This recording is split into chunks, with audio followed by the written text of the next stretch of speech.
Hey, good morning, Patriots.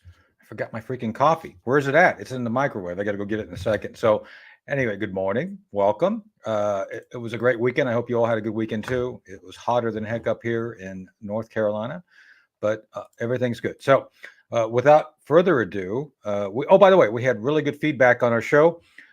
You all were a big fan of Operation Turgid Thunder.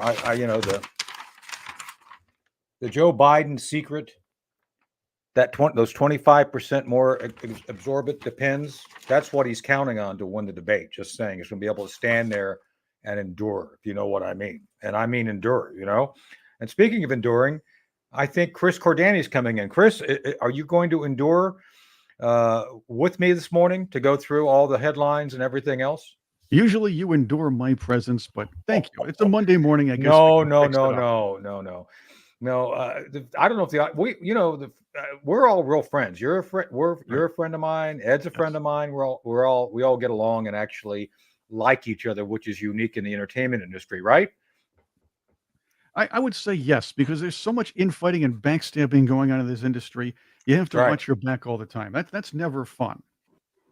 Unless you're Jack Black, and then you got to watch everything because you're fat. Just saying. I don't know if that means anything Oh, or not. Jack But, Clark, didn't that brilliant genius Jack Black stump for Biden that was the same event that Biden had to be walked off. By the way, no wonder he had to be walked off. Maybe he got into black supply or something like that in the back. well, I wonder what they all use because it seems like I don't want to get too far off track. I know we got some things we got to get to this morning, but did you see AOC yesterday, or is it Saturday at the rally for that Muslim Congressman Bowman or something, the guy that did the fire alarm? Yeah, I Congressman mean, Crazy. There we go. she was like a wailing banshee. I'm. It's like if you went back in time to the days of Indians, and you have the idea of banshees, like these spiritual beings which would come out of the mountains and kill people. Well, I don't know. I've never seen a screaming banshee, but I, if if truth be told, she looked pretty much like a screaming banshee. I don't know about you guys, but it was like, man, oh man, oh man. So Well, she sounds like one all the time, so she has to look the part. There, that's there true. is, and believe me, she's not a cool banshee like Susie and the Banshees. She's an awful screeching banshee, the ones I that love people Susie and the Banshees. in their nightmares. Yeah, me too. I'm a big Susie guy. Kiss them for me. I love that song, Kiss Them for Me. Not you. Don't kiss them for me. You don't kiss Yeah. them for me. I'll kiss them for me. Just saying. And they did a great And cover of Dear Prudence, by the way. yes, that's a good song. And then also I like cities. What's the one about cities? Cities. Cities of Gold.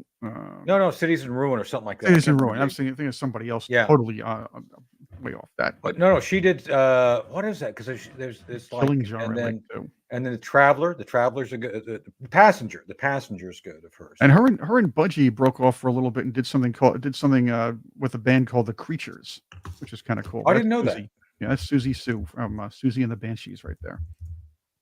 The She cool. misspells her name. Did you talk to her about misspelling her name? Well, no, because then she'd sue me if I did that. She would sue you, but that would be fun by itself. You could say you're being sued by Susie. That's a you can no, not everybody can say that. And then you could say you were sued by Susie for misspelling Susie. And that's like a Oh, lot of Susies. So just saying. heyo. Hey Oh, oh. I, All right. Well, welcome, Patriots. I'm seeing everybody's getting going in the chat. They're all rumbling in, so to speak. Oh, we're on Rumble. Ah, how convenient, right? we're having a rumble on Rumble. There's gonna be Rumble on what are we the Rumble. T-Birds or the? I gotta tell you, when in the 50s, the gang fights were very well danced and coordinated. At least that's what I get from the movies. Well, you can't. You can't choreograph rap so easily. It's like, yeah, back in the day, you could get the snapping with the fingers going, and you could kind of get the switchblades out, and everybody was kind of dancing around, trying to look all badass. Hell, if you get Biggie Smalls, what was that Biggie? I mean, it's like hard to be svelte if you're like 350 pounds. You know what I'm saying? It's just not Yeah. the same. It's Oh, not the same. he did run things in that industry. I'll tell you that. Or no, was it Biggie? No, it wasn't. It was Suge Knight that ran things. Suge Biggie Knight, was. yeah. Yeah, that's right. Yeah, I don't know the East Coast rap. Are we going to get in trouble for talking about rap, East Coast, West Coast, and all that stuff? I don't know. I was in a rap group, by the way. Really? Tell me Yes. more about It that. it was it was a short-lived college rap group, myself and my friend Dr. Al. We call ourselves Dr. Run Al. Run OCC. Anyway, long OCC. story, but we did something called the lumberjack rap just for fun during some kind of show, what we did, and, it was a radio bit, that's what we called ourselves, and we actually rapped the lumberjack song. I'm a lumberjack and I'm okay. That Yep, song? yep, I sleep That's all a night great and I song. work. Yo. I'm a lumberjack and I'm okay. But so you put it in rap. That's kind of Yes. cool. I'm a lumberjack and I'm okay. I sleep all night and I work all day. That's right, dog. That's that's talent. You should be. Have you thought about going to Vegas and opening your own show? I was thinking about that, but they wanted to You call know, me you could Lil be an Big opener Nose. for. You could be an opener for Celine Dion. What's her name? Is that she's like mustard, right? Okay. Celine Dion. The human siren Celine Dion? Oh, Yeah, no, yeah. no, thank you. If I wouldn't chase the crowd out of there, she would. I mean, that's I My never heart will understood go the on. appeal of Celine Dion. There we go. Isn't that her song? My heart will go on. Is that the one where Jack and what's her name are on the front of the Titanic? Oh, yes. You know, I did like the Titanic because it had a happy ending. I guess it had a happy ending. Yeah, Leonardo Some, DiCaprio's character was some done. that's true. That's true. I watched an interesting movie last night with Kevin Costner. I think it was called Revenge with Madeline Stowe. Well, she used to be hot in the old days, wasn't she? Man, she's still. I mean, she's pretty hot. She's like 65 now. Just saying. So, Madeline, if you're watching, I've already got a girlfriend. Thank you, but just saying. You know, not trying to get anybody the wrong idea here. You know what I'm saying. So. Well, she's not gonna tell you to stow it, so that's okay. Hey-oh. All Boy, did I right, we love got to get Mel. some news. So I understand you got something from Snopes. It's like is that they're like bad smelling deodorant, right? I mean, I think they are. Isn't that the one with the lap dance or whatever else that was, that's Yeah. doing all Well, this? that's That's why right. they're like bad smelling deodorant. It's like right guard and desperation. All in, It's it's like, whew. it's true. It's true. The Snopes and a lot of these so-called fact checkers are assets for the Democrat Party. They're against free True. speech, and they're trying, and what they do is they take things out of context and they rip it around. When, let's just say, Trump does a Trump does a backflip, okay, Yeah. and he says it hurts. Uh, I, I I would say, somebody would say it hurts, and then basically, I guess what I'm trying to say is they take something that somebody says, they pull it out of some kind of context, depending on who it is, Yeah. and they'll tell you, but he didn't really say that because this is where it goes, or this is part. Sometimes they'll just rip the context right out of the question, like they did with Donald Trump. But Right. finally, and I want to get into this instead of yappering on like this. Yeah. Yeah. Yeah. Donald, Well, I they wanted to. finally Yeah. admitted the very fine people hoax was in fact a hoax, but it took 7 years. So why do you think it took him 7 years? I'm just curious. I think I'm it took them serious. 7 years because they weren't allowed to put it up here. Ah. Now the question is, why did they put it up now? The same Yeah. week of the debate between Donald Trump and Joe Biden, Well, and I during think. election season. Well, Biden has been saying that over and over in his campaign stops about how. He led off his campaign with the Charlottesville Yeah. hoax, the Charlottesville Yeah. hoax. Yeah. So I was down there, by the way, that weekend when it happened. I was actually, believe it or not, I'm a geek, and I was buying a transformer for my HO scale railroad. Right. So, and I'm not joking. We were down there. They had a really good price at the hobby shop there. We're going off to the mountains. It was the day that the Virginia state troopers lost a helicopter. We got there. We didn't know what was going on, and they had all these streets, kind of cordoned off. It's like, well, that's interesting. And then they had this state helicopter, just hovering. And I told Marina, my ex-wife at the time. Well, she was not my ex-wife at the time. She's now my ex-wife. Just saying. And I told her, it's like there's something not right about that helicopter. You can just. I used to fly helicopters in the Army. You've seen my wings anyway. So you could just sometimes hear there's something not right. And that helicopter, sure enough, failed later that day, and it just the whole Right. thing separated and crashed, killed the two troopers tragically. But it was there during that weekend that all this hoax stuff came up because the left jumped in there. I think the left perpetrated that, Chris. I don't think it was just a random event where they showed up and were upset with statues. I think it was done as part of the overall get Trump strategy back even then, all those Well, years ago. So that's the plan now too. If they decide to throw the white flag up on Biden, the idea is to attack Trump, call him a racist for 4 years, lump yeah, him in with all the other Republicans, and try to take power in 2028. That's, I yeah. believe, the Democrats' plan right now if they're not gonna replace, Biden. I wanna So if you don't mind, yeah, go may I ahead, read part of this quote here? Because I don't know if everybody please. remembers what Trump said. This is an interview. A Why don't you reporter read goes. it and go full screen while I get my coffee out of the microwave real quick? Well, that's what I'll do. All right. Yes. At this point, what I'm going to do is I'll wait for. I have this on full screen. So here's what happened. The Donald Trump Well, was just in an take me interview. out while I get coffee. I don't want to interfere. I don't Oh, want people there we think go. it's. All right, I can do that. I'll read Yeah, that. there we Oops, go. that took No, me out. How you about that? take me. There we go. I'll take him out to the ball game. There we go. Having said that, for everybody here, the interview went on, blah, blah, blah. You know what happened there. Then, of course, Donald Trump was answering this particular part of the interview where the reporter goes, the neo Nazis started this thing. They showed up in Charlottesville. Of course, that's an assertion. Trump turns around and says, excuse me, they didn't put themselves down as neo Nazis. And you had some very bad people in that group. But you also had some people that were very fine people on both sides. That's what they took out. Just that one little section here. Then he goes, you had people in that group. Excuse me, excuse me. I saw the same pictures as you did. You had people in that group that were there to protest the taking down of, to them, a very, very important statue and the renaming of a park from Robert E. Lee to another name. George Washington was a slave owner. Was George Washington a slave owner? So will George Washington now lose his status? Are we going to take down, excuse me, are we going to take down statues of George Washington? How about Thomas Jefferson? You think of Thomas Jefferson? You like him? Okay, good. But we're going to take down the statue. The whole thing was out there. And then he goes again, I'm not talking about the neo-Nazis and the white nationalists because they should be condemned totally. That's exactly what happened. They should Yeah, be condemned totally was in the same phrase as the very fine people. But what do we hear? What does the news media broadcast, and what is not debunked? It's, well, very fine people on both sides, implying that he said neo-Nazis had fine people. right.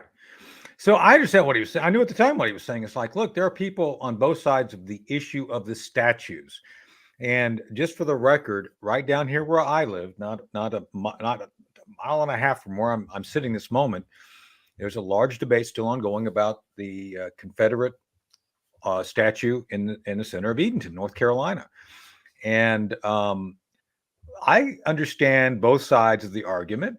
One could say there's good people on both sides, but nobody's a neo-Nazi, nobody's a fascist that I know of. Everybody just has this difference of opinion. Now, I'm one that believes we do not have the right to rewrite history, no matter how much we dislike it. Just saying. So, the idea of trying to or to do the Orwellian 1984 rewriting things is not appropriate, no matter how you feel. And oh, by the way, Chris, wasn't the Confederacy, weren't they Democrats? I think so. I think Jefferson Davis was a Democrat. The same people that were chasing black people out of office after the Civil War too were Yeah, Democrats. And there you go. who started the Klan? I understand that. And this whole lie about the segregationists and Yeah, the racists moving from the Democrats to the Republicans, that was yeah. a very few. And PragerU actually did a very interesting video on that. But the fact is, maybe a couple of people moved over, and that's it. A lot of them stayed in the Democrat Party. The Dixiecrats were still there. Let me ask you a question. I don't want to get you in trouble, but I Oh, sometimes do. I'm always in Do you trouble.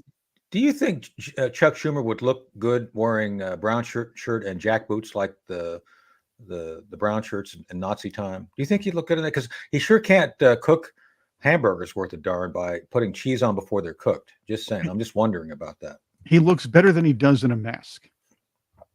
There we Oh, I go. don't know about With the that. I nose don't know hanging out. about Remember that one? Hey, I have something for you. I want to give you the that. All picture right. of the day because I've been doing this for a while. All I'll right. give you Let's the do picture this. to spit your Let's do coffee the out. picture of the day. Okay. Okay. All right. Now, you know how the Biden administration is into this horrible DEI garbage and trying as hard as they can to Oh the yeah. No, virtue I signal. have discussions every day on it. Yeah. And this is despite qualifications. Karine Jean-Pierre is And probably somebody's the saying, yeah, perfect example. Chuck Schumer threatened the Supreme Court. Yeah, He and did. that He did. yeah, it was is Karine Jean-Pierre, that morbidly obese associate health commissioner or whatever. Okay. Karine Jean-Luc Picard Pierre. Just All saying. right. She's He's Here's related to Jean-Luc Picard, I think. meet your new associate communications director for the White House, Mm. Freddie Mercury. Oh, I'm sorry. Holy cow! Tyler Cherry is this guy's name, Tyler and this Cherry. is your new DEI hire for the Wow. for the White House communications staff. He's an associate communications director. So instead of right guard in desperation, it's going to be patchouli in desperation at the White House. The smell Okay. of wow, That's right. Now, that's scary. and here's the funny thing: he's denouncing old social media posts where he's yammering on about RussiaGate and saying that RussiaGate was absolutely correct and these things happened. Trump's an asset, and talking about the anti-Israel movement. He's denouncing these because he's the new White House communications director and says, "I'm going to go all in for the administration." From what I remember, and I have a very good memory sometimes. Those are Biden administration points. RussiaGate and of course. and anti-Israel. I mean, publicly, sometimes he's not, but that's the truth. Yeah. So I'm just curious. Do you know anything about those earrings and if they were actually made of something like kryptonite or something? Are they like something that kills Superman? I'm just curious because it just looks like he'd be that. He reminds me of a character from the early Superman. Remember the Lex Luthor and who was that? General Zod? General Zod. That would be if General Zod and Freddie Mercury. General Zod kind of had that look. He did. General Zod, yeah. Yeah.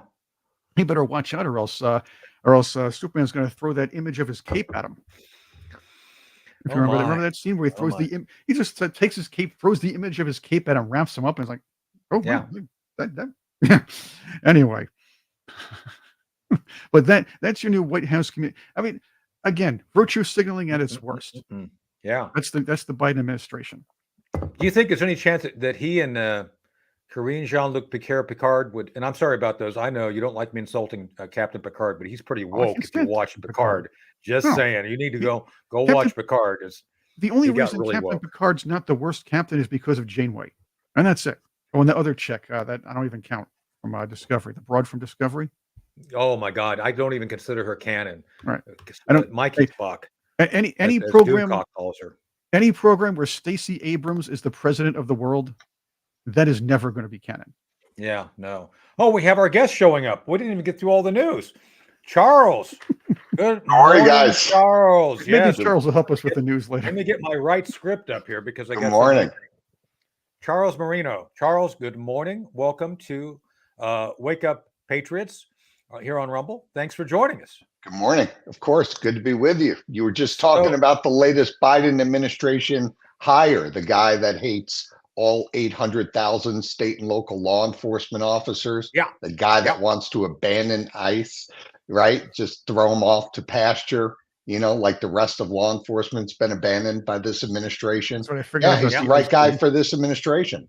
Yeah, I get. Well, let me do your bio before the audience. We get too far into this, and I need to do a read real quick too. So Charles is a nationally recognized security expert, strategic advisor, opinion leader, and writer in deep knowledge of security methodologies, tactics, and technology. TTP. I like TTP.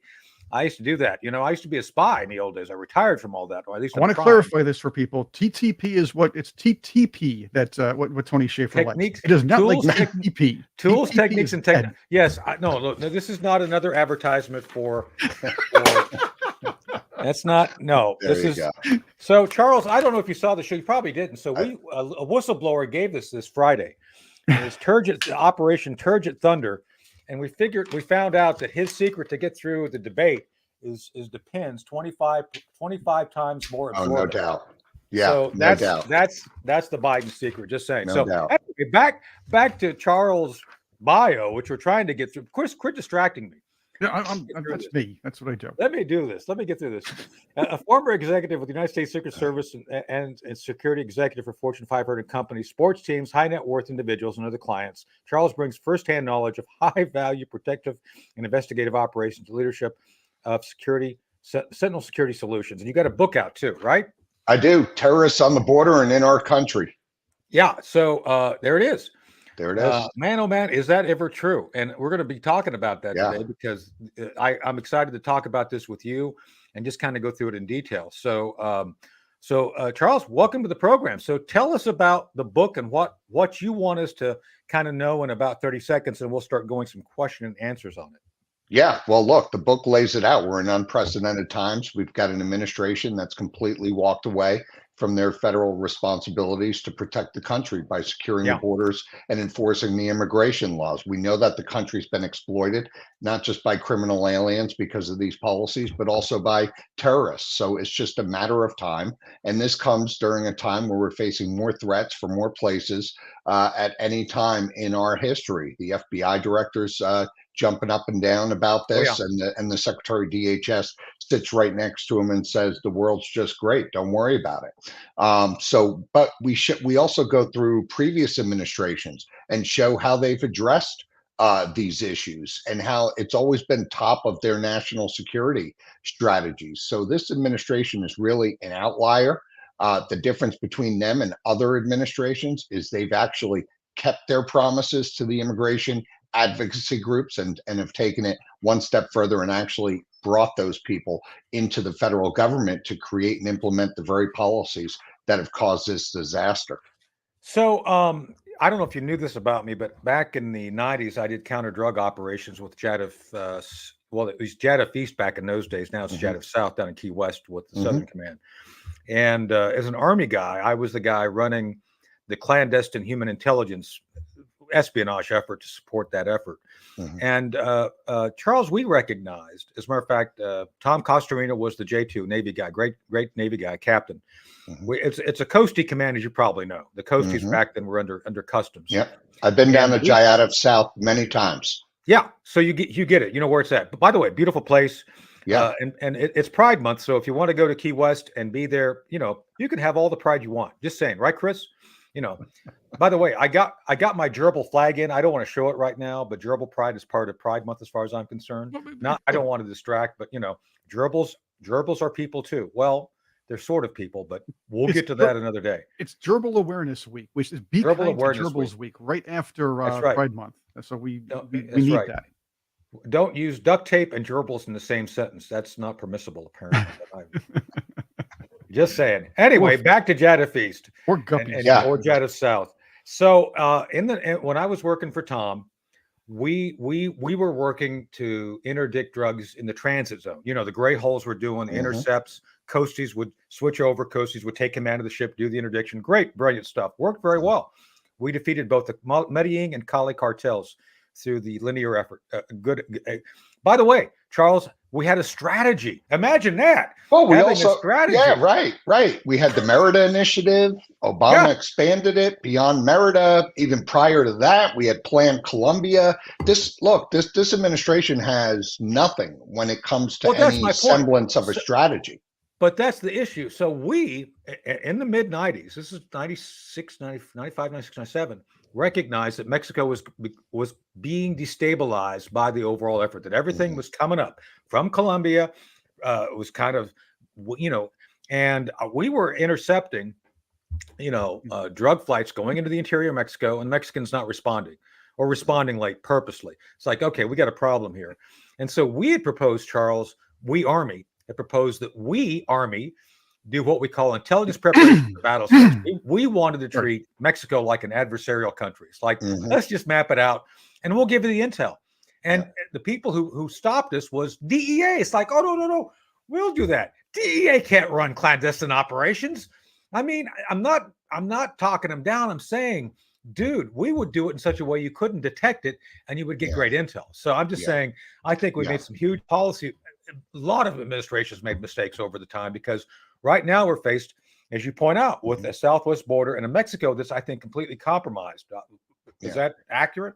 Yeah, it is. But I mean, and also the cartels have never been as powerful as they are now. Exactly. And that's a big part. And I'm talking, as you know, both financially and operationally. And that's because of the policies of the administration, all the business and opportunities that were given them on the trafficking side, where they're making a lot of their money, not just the drugs, but the human trafficking. I mean, look at what's going on with these poor unaccompanied minors. over 500,000 being let into the country under Health and Human Services. 100,000 of these kids can't be found within the interior of the United States. It's a huge problem. But back to the cartels. Look, they're throwing it in our faces. They're working with China regarding fentanyl to kill hundreds of thousands of Americans. We do nothing about it, meaning this administration, right? The cartels are acting more like terrorist organizations. And the book points out it's time to go after them as terrorist organizations. And that means, as you said, Tony, bring in the military instrument. Yeah. I wrote a book, to solve this. I wrote a book called The Last Line, where we postulated this back in 2011, 2012. So we saw this coming. The Last Line is about this, about how, drug cartels with terrorist organizations, with third parties would compromise the border. And so we saw this coming. But you're a professional, you've seen it. I'm a professional. We wrote about it. What needs to be done now? What can we do to stop what we know to be a compromised border that will inevitably result in another 9/11 attack? And by the way, I'm not saying that. Christopher Reyes said that, essentially, that all the lights are blinking reds. So what are we supposed to do? Yeah, I mean, look, the common sense tells us that this is no way to protect the homeland. And guys like Alejandro Mayorkas, the Secretary of DHS, they know this. Ali knows this. So he's just agreed to go along to get along. He's carrying the water for the president. And in the process, he's made the country a lot more dangerous place. But what we need to do is get somebody to come in that's a lot more aggressive, like former President Trump has shown he can do this. He's going to be tough with our international partners. Look, Mexico's our number one trading partner. They don't want to be part of the solution. They don't need to remain our number one trading partner anymore. You need somebody that's going to come in and say, look, there's going to be consequences if you don't start stepping up and being part of the problem. And that goes for all these countries along the migration route. Diplomacy under the Biden administration is tossing billions of dollars up in the air to these corrupt governments to appease them. And that's not diplomacy, as we all know. You need to take out that stick sometimes and say, you're going to do this. If not, this is what's going to happen. And then I'll tell you right now, on the interior of the country, we got to let the men and women of CBP and ICE know that there's a new sheriff in town. They're going to be allowed to do their jobs. They're done changing diapers, making peanut butter and jelly sandwiches for all these migrants coming in. They're going to go back to protecting the border. You build that wall, implement the technology, let them do their jobs. We got to defund sanctuary cities. No longer should they be receiving hundreds of millions in federal grant money for things like public safety when they prove day in and day out they have no intention of protecting the people in this country. The other thing we need to do is the deportation effort. I agree with it. Prioritize it. National security, criminal aliens. We're going to have millions of people that fail to show up in compliance with their notices to appear, those that overstay their visas, those that show up on college campuses and want to swear allegiance to Hamas that are in the country on student visas. You got to deport them out. Then we bring back a program which we used under both Obama and Trump, and that's secure communities. You deputize all these state and local law enforcement officers. You pull somebody over for not using a blinker on a traffic stop. That you find out they're in the country illegally, they're immediately handed over to ICE and prioritized for deportation. So we can do this. We can do this, I know. But we got to move quickly. It's a matter of policy. There's another political aspect I will. want to throw to you guys. Can I throw this to both of you? Yeah, Tony and Charles. Yes, the cartels are a danger. They should be labeled terrorists. We have other threats too coming in. There are Chinese Communist Party nationals and loyalists coming in, sneaking in through the southern border because it's a sieve right now. The northern border is a sieve as well. We can talk about that too. There are a couple of factors over the last many years. But think about it this way. We're concentrating a lot on the cartels and the drugs and everything. But we do have spies. We have terrorists. We have people on the terrorist watch list trying to sneak through. We have Chinese nationals. Now, we actually have a Chinese or CCP police force running around the country, keeping an eye on any of their immigrants here. This is another problem. And how are we going to stop the enemy from infiltrating us from within and setting up these cells if that's right. Like this? No, you're exactly right. Look, up over 2,500% Chinese nationals, huge problem. I told you they're doing this right out in the open. And why are they doing that? Well, people need to wake up. Never mind the spying efforts. They're setting up for a future war from within. The first Exactly. strike isn't going to be the missile. The first strike from China, if we get really into it with them over something like Taiwan, the first strike is going to be knocking our lights out, knocking our water out. Right. Yep. So, we've got to crack down on this, and they've got to be included in this mass deportation effort that I'm talking about. We need to go Yeah. after all of these threats that this administration has embraced and literally ushered across our border unimpeded. It's ridiculous. Well, I want to break this down a little bit for the audience to better understand. But first, a question to you, Charles. And this, I don't want to get you in trouble, but I probably will. Yeah. You're probably familiar with the rendition program, right? Yes. I may or may not have participated in a few, just saying. But is there any chance we could do a reverse rendition and get rid of Amy Schumer to send her a third country? Could we grab her, put her on her plane, and do the reverse where we just kind of kick her out over Argentina or something? She'd do well in Argentina. Don't cry for me, Argentina. Yeah. I think it'd be.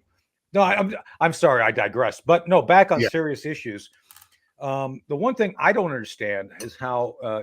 See, There you if go. we could, I think she would require a C-130, Tony. Man, at least she'd be like the Moab going out the back. Just saying, it's like man, oh man, I big don't old shoots. I don't think Argentina is going to respond well to the commies anymore. So keep Yeah. that in mind. She may not like the Argentina she thinks love. Yeah. We're gonna, Okay. we're going to get in trouble. Well, Anyway, look, back to the. if China can send a blimp over our country, why can't we send a There you blimp go, over see, another? Charles. Brilliant. That's the answer. We'll put her. Look, We'll put her I'm here all night, put her in the folks. jet stream. Good. I'm here all Take night, Rachel folks. Levine with you as So well. Then can we drop her in the jet stream over Norway and have her just kind of float into China? That would be great. I think that'd be cool. here's another thing I want to throw at both of you. Technology and transportation technology, if you will, has made it a lot easier. And this is no joke. I mean, it sounds silly, but it made it a lot easier to cross the Darien Gap these days. That was a no zone for a long time. Yeah.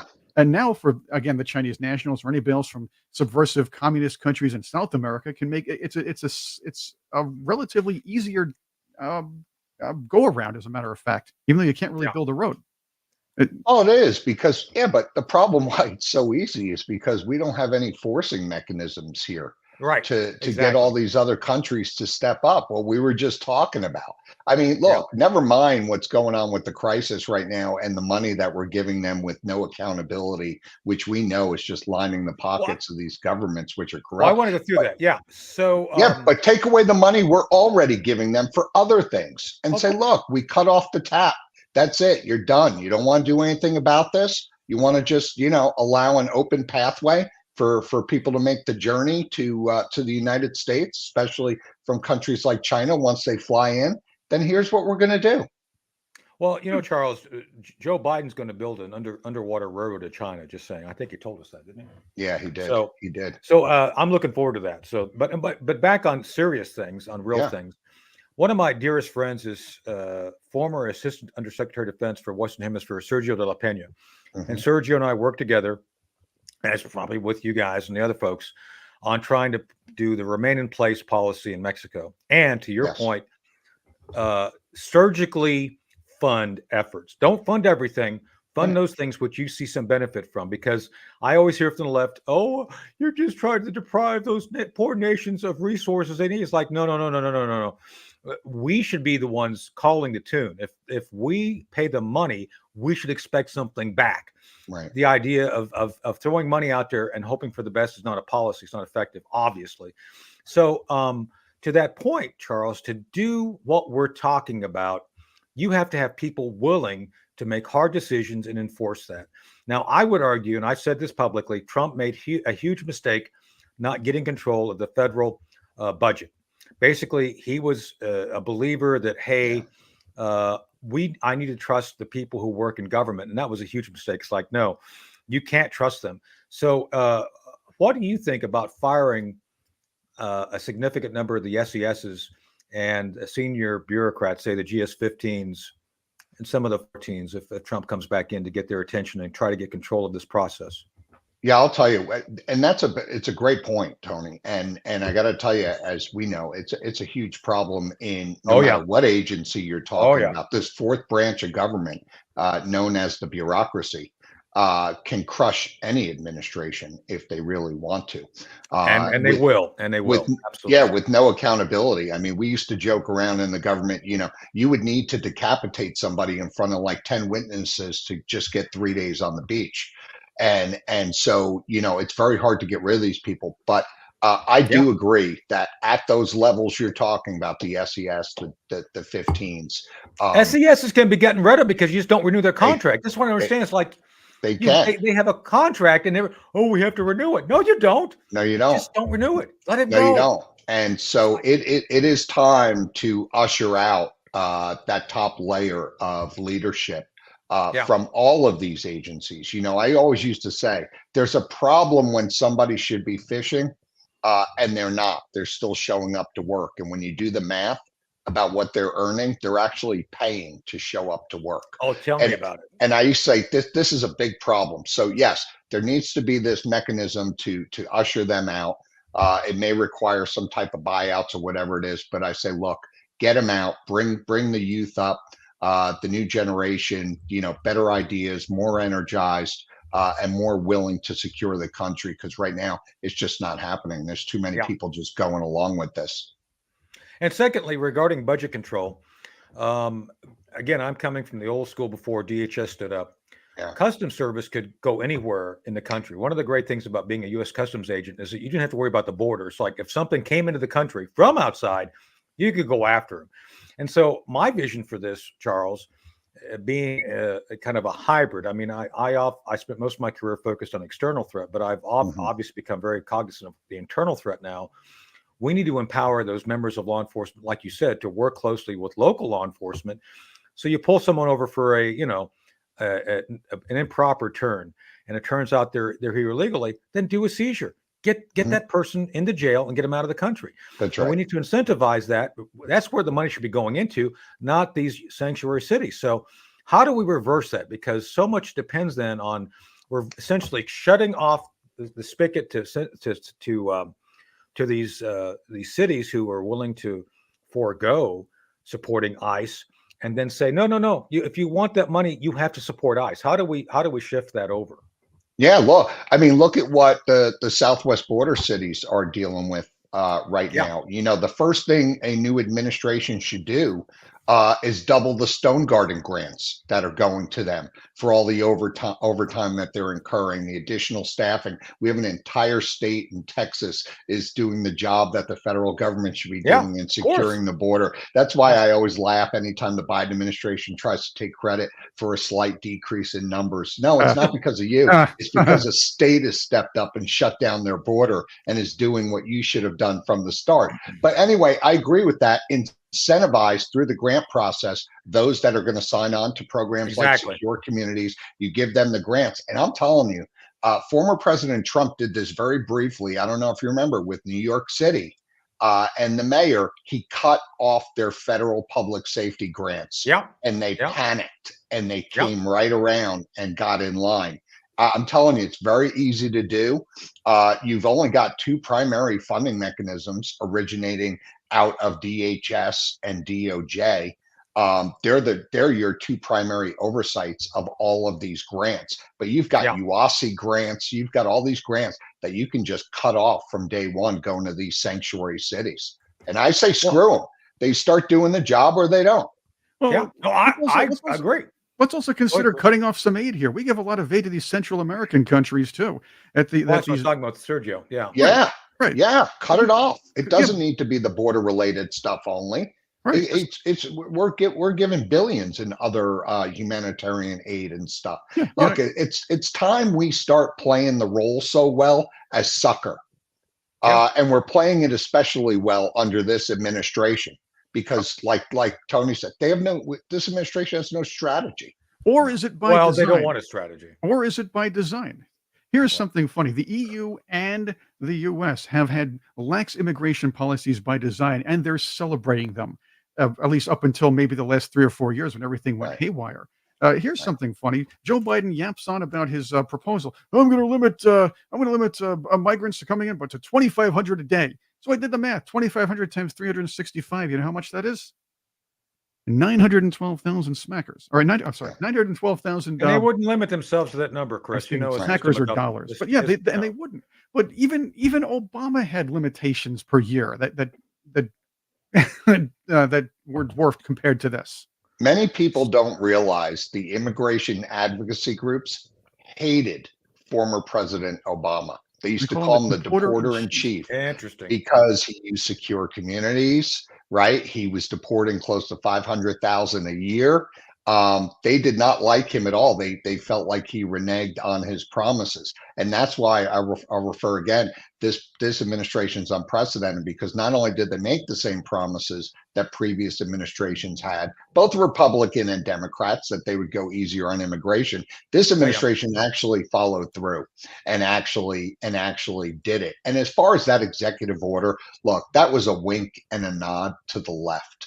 That was, hey, I'm in trouble here. I've got myself in a pickle. I'm going to do this executive order, but don't worry about it. I'm going to provide so many exemptions to it that it's going to negate itself. And then 2 weeks later, what does he do? He grants amnesty to 500,000 that are in the country illegally. So look, we know what the motives are. We know it's to manipulate the demographics of the country. Democrats, especially at the local level, openly talk about this with respect to their redistricting. And so we know it's for the vote. But I think there's two things that are at play here that may not bode well for Biden. First, I live in a rural community here in Edenton, North Carolina. The minorities here, mostly black, feel that they've been abandoned by the Democrat Party. I think it's true. I think the Democrat parties use the black population for everything they think they can get out of them, and they count on them just kind of going along. And by the way, notably, the percentage of the black population state remains static. So over the past 100 years or so, and I think that indicates that the Democrats think that it's a stable, dependable bloc to vote for them. I think they're obviously the people I talk to here, because I'm on Social Services Committee. They're fed up. They just see the Democrats as being pure evil at this point. So I hope that stays. But that's not my question. My question becomes, I really want to touch base with you on is the fact that even minorities now, Charles, legal immigrants from Mexico, a lot of my friends who are here legally are fed up as well. So how does Biden circle that square? How does he reconcile the fact that he's got his own minorities, such as black population, legal immigrants, now saying this is messed up? How is he going to circle that square when it comes to, well, besides eating ice cream before and after the debate? How is he going to circle that square? Yeah, I don't think he can. I think he's in real trouble on this issue. You've got 3/4 of the country are in favor of some type of mass deportation program. I agree with you, Tony. I'm in South Carolina. He's alienated a lot of the minority groups. It's horrible here. A lot of people are underestimating the folks that came in here the legal way from other countries. They're as furious as natural born Americans are about this topic. And I'll tell you, there's no way he's going to be able to dig himself out of this. And especially in light of all the repercussions that we're seeing now at the local level with respect to crime. You've got all these innocent people being murdered by people that shouldn't be in the country. We've got the administration that refuses to call the family and acknowledge and apologize for what's happened. You got the Secretary of Homeland Security going on, not even referring to people like Lake and Riley by name. And so it's alienating the country, and it's not just going to impact Republicans. It's going to impact Democrats and independents as well. Well, I got to do a read here real quick. Chris, could you put that picture of Joe Biden with the ice cream back up for 1 second? I got to ask Charles a question about that. There we go. Is it difficult? No, we got it. So, Charles, I have some more questions for you, but I have to ask, I always ask this of our guests. Do you know what vodka ice cream tastes like? Because it seems to be what Nancy Pelosi eats a lot of. Do you have any idea? Nobody seems to know. And I asked this to everybody. Like, you know, let me tell you something about Nancy. I said from day one that she was responsible for security at the Capitol. She was, until it finally comes out. I know. I know. And it finally comes out. Everyone said, well, she is, but she isn't. It's multiple people. They've got committees. I said, no, the speaker controls security at the Capitol. And it finally comes out. Yes. And there's a lot of vodka involved in that equation. She almost knocked me over one day. I was over in the Senate having lunch with a friend of mine who was, I think he was diplomatic security. We're over there for something on the Hill. And she literally almost knocked me over. I mean, she was just moving with impunity. I think she's got lead weights or something to help keep her on the ground because she's so high most of the time. Do you think that's true? I don't know. I don't want to get you in trouble. Don't answer that, Charles. Anyway, I got to do a read, Chris. Yeah, go ahead. All right, let me do this read. So, speaking of what we're talking about, America is facing real danger, all of us. So that's the kind of thing that we want to help you deal with. So what makes a real American? A real American is one who defends the truth, like we do here, and also fights for freedom, which we do here. Imagine that. It's all in one. So we will want to offer you something that helps real Americans. And that's My Patriot Supply. Since 2008, My Patriot Supply has helped millions of Americans prepare for emergencies and gear up. I have their stuff up in my stash upstairs. Today, their popular 4-week emergency food kit can stay in customers' carts. They can't stay in the carts because they get sold and are gone. Get yours right now. Go to our website, preparewithvnn.com. Again, preparewithvnn.com. Each food kit offers over 2,000 calories every day. That's what you need to sustain yourself. So we just don't know what the future is, but it doesn't hurt to be prepared now. And that's what we're recommending. Be prepared now, defend your freedom, defend your family, and make sure that you have what you need to get through the most difficult times, should they come or not come. If they don't come, we're all happy, right? You got the stuff, it's stored away. Yeah, you break it out in 20 years with the grandkids and say, man, it was bad back then. But in case you need it now, you need to get it now. So again, these things will stay up to 25 years. Literally, you could break these out with your grandkids. Wouldn't that be grand? Literally. So order as many kits as you need and save up to $50 each one. Free shipping. So you can do that now. Stock up. These essential food kits are needed for you to make sure you're free. So again, preparewithvnn.com, preparewithvnn.com. Check it out. Check us out and go do the right thing. All right, we're back with our guest. We're continuing our discussion with Charles Marino. Charles, it's been a great discussion with you so far. I really appreciate your humoring us with our odd. But so the next thing I want to talk about, besides Vodka Nancy, is the idea that so much of what we've talked about today is common sense. Really, I mean, literally, these are things that one would look at and say, hey, this is something we have to fix. And we were talking about minority communities. One of the issues regarding spending is that, the minority community here, the Black community, sees these illegal immigrants getting $2,800 a month for being here illegally. And that burns them. And it burns me. So how is it that the Biden administration has been so cavalier and literally enriching those coming? As a matter of fact, at one point, I think they wanted to do to actually give families who sued something like $100,000 just because they wanted them here. And it's like, how does that happen without Congress appropriate? Because is there some slush fund they've established for this? Because that's a lot of money to be thrown at illegal activities.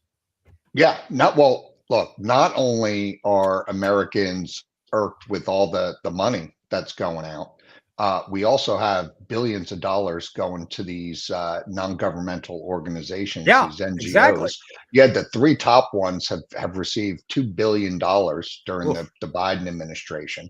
They're serving as an extension of the federal government right now, like DHS and HHS. They're serving as the official travel and logistics agencies for the federal government to move these migrants around the country, and it's out of control. So you've got a lot of money going out, and then look, it's everybody that's being impacted by the overflow that's impacting our infrastructure. Our emergency rooms have become primary care locations. Our schools, never mind the numbers that are going to flow into the classrooms come September. Tell you, come September in schools, parents are going to be in for a shock because the numbers are continuing to climb. You've got English as a second language needs because none of these kids come in. We're not just talking about translation from Spanish to English, by the way, 180 different countries being encountered at the border. So it's a huge problem. First responders are being overwhelmed on the heels of being villainized, right, to the point where every police department in the United States is down at least 10% because of resignations and retirements and poor recruiting. So it's the perfect storm, and everybody's seeing it: whites, blacks, Hispanics that are here legally. Everybody that's here doing the right thing, just trying to live their lives each and every day, have had enough. So, first 30 days of Trump's new administration. Yeah. What are the top 3 things he would have to do to facilitate getting control of the border back based on your experience there, Charles? Yeah. He's got to hit the international partners first, very hard. We Okay. got to get Remain in Mexico up. I think the justification is there to actually close the border in its entirety. I say give it a 30-day pause and stop everything from Oh man, that's Charles. I'm with you, but man, people are going to go idea. nuts. People are going to go nuts. I'm with you. No, I'm with you. I know. Eisenhower shut down the border, and he's like, why not? It's not a bad idea, really. No, that's right. It's not a bad idea. And then because you got to get control, even this false narrative of, we can't secure the border without immigration reform that the left always puts out. No, you don't even have a conversation about immigration reform until you get control of the border. Like you said, this is all common sense stuff. I mean, no, Charles, they fooled Reagan into that. They got Reagan to do amnesty, which turned California permanently blue. And then they never secured the border. So, like, you fool me once, shame on you. Fool me twice, shame on me. So let's not get fooled again. No, that's exactly right. So look, we get tough there. We close the border, and we start the deportation efforts here in the United States, and then re-implement all of the executive orders that Biden took down from the previous administration. Biden was told during the transition by CBP, ICE, and others, leave everything as it is. We're at the lowest illegal immigration numbers in decades. Everything is working. Leave it alone. Enhance it once you come in and give it a look, but don't take it down. And he said, screw you guys. We're going to take it down because this doesn't fit the politics. He's put the politics over national security, thumbed his nose at the professionals that do this each and every day. And here we are. Look, he owns this. He sets the national security strategy for the country. I don't want to hear about what previous administrations were doing, what problems they had. He's owned this for almost 4 years now, and that's it. It needs to play out at the polls now. Democrats were salivating over this, though, after Title 42 ended. They were salivating over the idea there would be all these, and again, we don't have illegal immigrants in this country. People don't realize that. We have none anymore. They were all replaced by these people called asylum seekers. Yeah. So these millions upon millions of asylum seekers that have come to this country. Yeah, look, I addressed this with the Pentagon. So this was part of the issue back when I was talking to Sergio about this, Jalapeno, is that some of these NGOs you just mentioned, Charles, who we're funding, tell illegal immigrants what the magic words are to use at the border, right? They tell them, use this phrase and you're in like Flint, right? Absolutely. Oh, so do our government agencies. As soon as he announced the executive order to cap the numbers coming across each and every day, he had the ICE and CBP put up signs at the ports of entry to say these are the magic words under asylum.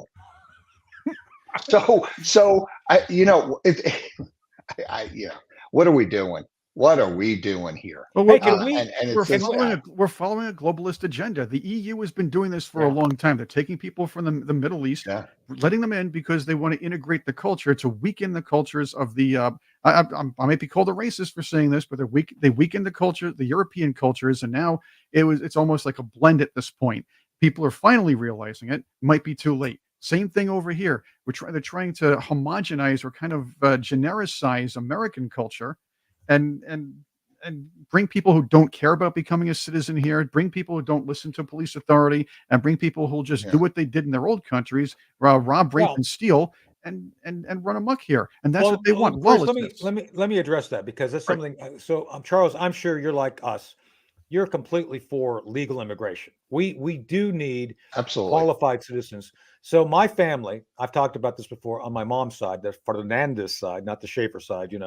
We're the Schaefers. We're like the Germans who want to go invade a country and then take a siesta afterwards. Just saying, not that that's a bad thing. It works when it works. Just saying, but no, seriously. So, but my family on the Spanish side came over from Castilla, the northern part of Spain, to Cherryvale, Kansas, a little place in the middle of Kansas, to work in the copper smelters. They volunteered to come here 1910 on the Lusitania before it sunk, obviously before it sunk, just saying. And they came here to take really tough jobs. And we melted into the Americans. They wanted to be Americans. We don't have that requirement now of people coming across the border. And I think that's part of what's damaging our society. Would you agree with that? Oh, absolutely. I mean, look, is it any different than the sectors that the Italians ended up finding themselves going into, or the Irish? Yeah.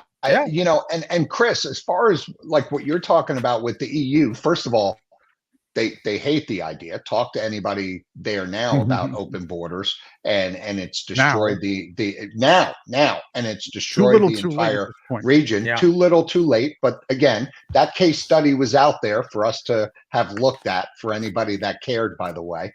And the other thing is, why are we apologizing? You talk about the culture and the shared values and experiences. We include the definition of sovereignty in the book. And we talk about the importance of sovereignty and how now under this administration, we're apologizing for being a sovereign nation, right? Wanting to strip down these borders. And as a result, you become a country that stands for nothing. And if you don't believe it, look how many flags fly now. Right over government buildings. Look how many different anthems are played. Look at how many. I mean, if you look at it, we've lost our identity as a country. Well, I think it's purposeful. I think there's a larger global effort. As a matter of fact, Charles, would you be willing to come back and talk about that larger global effort with us sometime in the near future? Anytime. I loved it. So yeah, I love this discussion. And obviously, we just were able to cover the border today, and look, we appreciate you being here. I hope that you get some good responses. Put that back up there. Book back up there, Chris. Yes, so I want everybody to pay attention to this. Terrorists on the border in our country. Charles Marino. Charles, we really want people to get this and pay attention. And by the way, I'm seeing one quick. Yes, guys, I'll see you all on Ed's show tonight. I'll be on there with Ed. Cool. I'll be on at 6:25 tonight with Ed, so you'll see us then. But in the meantime, pay attention to Charles. Don't walk, run out and get Charles' book, Terrorists on the Border. This is on Amazon, right? Can you get it on Amazon? It's on Amazon. It's a new release bestseller on Amazon. There you go. A lot of people are very interested. We know one of the top issues coming up for this election, and it's in all major bookstores. We started doing our book signings last month, and I'll tell you, I'm hearing from Republicans and Democrats alike, just like you guys are, and they're fed up. And I took a read of the book, and I'm going to give it my my new scale as far as book reviews. We're going to give it 5 out of 5 Nutty Buddies. All right, that's what we're doing. So 5 out of 5 Nutty Buddies for the book. That's right. And I appreciate with vodka flavored whipped cream. Yeah, that is good vodka. There you go. So, by the way, just Charles, you're not seeing it, but we're seeing a lot of love for you in the chat, in the live chat. So, God bless you. They're saying God bless you and thank you for what you're doing. Right. There's everybody commenting. So, Go back and No, check and this out. You thank- know, we get a ton of rewatches, by the way. I mean, it's Okay. people, we become semi popular, right, Chris? Must be the we've been the best advertisers and sellers of Depends It's got to be the They want to know personalities. where we Yeah. can get that stuff. That's the whole Yeah, thing. it's It's like the personalities very and the fun. knowledge that comes with it. So Well, And even thank people you on for the being here. even people on the other side like us too. I just got a letter from the Pelosi's who invited Tony and I over to go to their place and get hammered for a party. good, That's right. good. Yeah, That's right. maybe you'll Hammer- get some hammer stock and tips too. scorecard. Yeah, that's right. That's right. And some driving lessons on how to not Yeah. get pulled over in a vineyard after you've been drinking 5 Yeah, bottles exactly. of Chablis. So, That's right. Exactly. Hey, you know what? right. January 6th was fine with her until somebody got close to the liquor cabinet. That's all I can tell you. That's right. All right, guys. All right. Well, hey, thanks, Charles. I We'll see you appreciate again it. soon. We'll have you come back and talk about the larger issues regarding Sure. European issues regarding their immigration problems and where everything's going. So, Charles, thanks for being here today. And Anytime. we'll see you again soon. Anytime. All right. Thank you, gentlemen. Thanks. Thank you. Thank you. All right, Chris, I've got to do one more read before we go. And it's been an hour. Where did the time go? Why It's did just way too fast. The first 15 minutes felt Man. like nothing. And then this was just as fast. So I want to point out to the good folks in the chat, since they don't like being called the audience. So I'm not calling you the audience. I'm calling you the what do we call them? The chatter.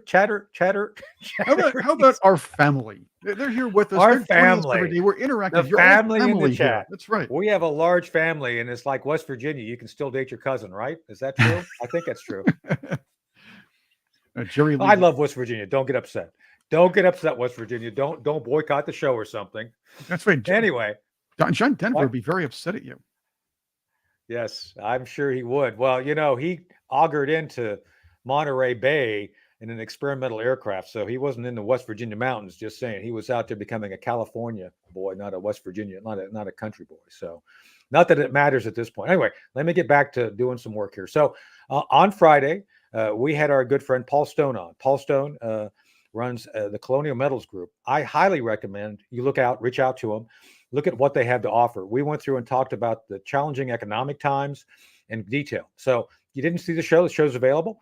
We go and talk about some of the headwinds we are going to face. So in the meantime, reach out to them, go online, either look at colonialmetalsgroup.com/Ed Henry, Ed/Henry. We work for Ed. He's a slave driver. Chris can attest. He's like, Attila the Hun, only with a better haircut. Really. So I was thinking more like Genghis Khan because he All right. has an empire. So he does have an empire. He's growing his empire right now, and we're Right. part of the Mongols. We're the Mongol horde, right? You and I are the Mongol we were horde. recruited into the Mongol horde when they took over our nations. But I'm all good with That's that. right. That's right. So we're the advance party for the Mongols. So anyway, and in the meantime, call 800-805-4034 for the Colonial Metals Group. Tell them that Ed Henry sent you. Well, Ed Henry, our Mongol leader, Ed Henry, right? Right, Chris? So 800-805-4034, The Supreme Commander. colonialmetalsgroup.com, Ed Henry. Check them out. Check us out. It's been a great show. It's been fun. So anyway, we're not going to be able to talk to y'all before the debate, right? Yes, And but I we'll be think- there the day after. We Did have you- the first morning. Yeah, we'll talk about that. By the way, did you hear that Joe Biden is practicing standing up for 120 minutes? That's part of his prep, is just standing. I I do wish it I could too, get- all the time. Yeah. So anyway, but look out. So I think on the night, just see if you can see the outline of his Depends. That's our challenge to you. See if you guys can see the outline because it's 25% more absorbent. It says right there, right? And I think I have two words for you with that particular picture, by the way. If you look up close, Ken doll. We should ask dental proctologist Jill Biden about that. Dr. Jill Biden. That's right, Doctor. Doctor. Dr. Jill. No, you have to make sure of that. Dr. Jill. So, all right, we got to go. Folks, thank you for having us join you for coffee or joining us for coffee. Either way, it's all great. I'm out of coffee. I have to go get more. Chris, I'll see you later today when we do prep for our other projects. But it's great seeing you all. Thank you all for being here and jumping into the chat with us. We'll see you again on, we'll be back Friday after the debate. Right, Chris? That's right. So keep your feet in the ground. And I forgot what the rest of Casey Kasem said, but I think you know where I'm going. Keep reaching for Joe Biden's stars. And Dr. Jill's too. Bye.